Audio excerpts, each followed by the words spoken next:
सभी को नमस्कार। आज हम लेकर आए हैं हिंदी बीए प्रथम के द्वितीय सेमेस्टर के विद्यार्थियों के लिए परीक्षा की दृष्टि से महत्वपूर्ण प्रश्न। परीक्षा की दृष्टि से पहला प्रश्न है, रंगमंच की दृष्टि से ध्रुव स्वामिनी नाटक की समीक्षा अपने शब्दों में कीजिए। दूसरा है, ध्रुव स्वामिनी नाटक का उद्देश्य अपने शब्दों में लिखिए, उसका वर्णन कीजिए। तीसरा महत्वपूर्ण प्रश्न है, ध्रुव स्वामिनी नाटक के आधार पर चंद्रगुप्त के चरित्र की प्रमुख विशेषताओं का उल्लेख कीजिए।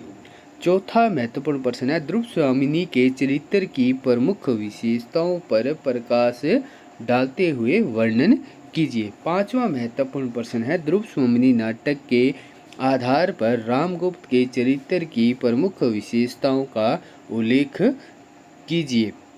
छठा महत्वपूर्ण प्रश्न है, भक्ति काल की राजनीतिक, सामाजिक, धार्मिक तथा साहित्यिक परिस्थितियों का परिचय देते हुए उसका वर्णन अपने शब्दों में कीजिए।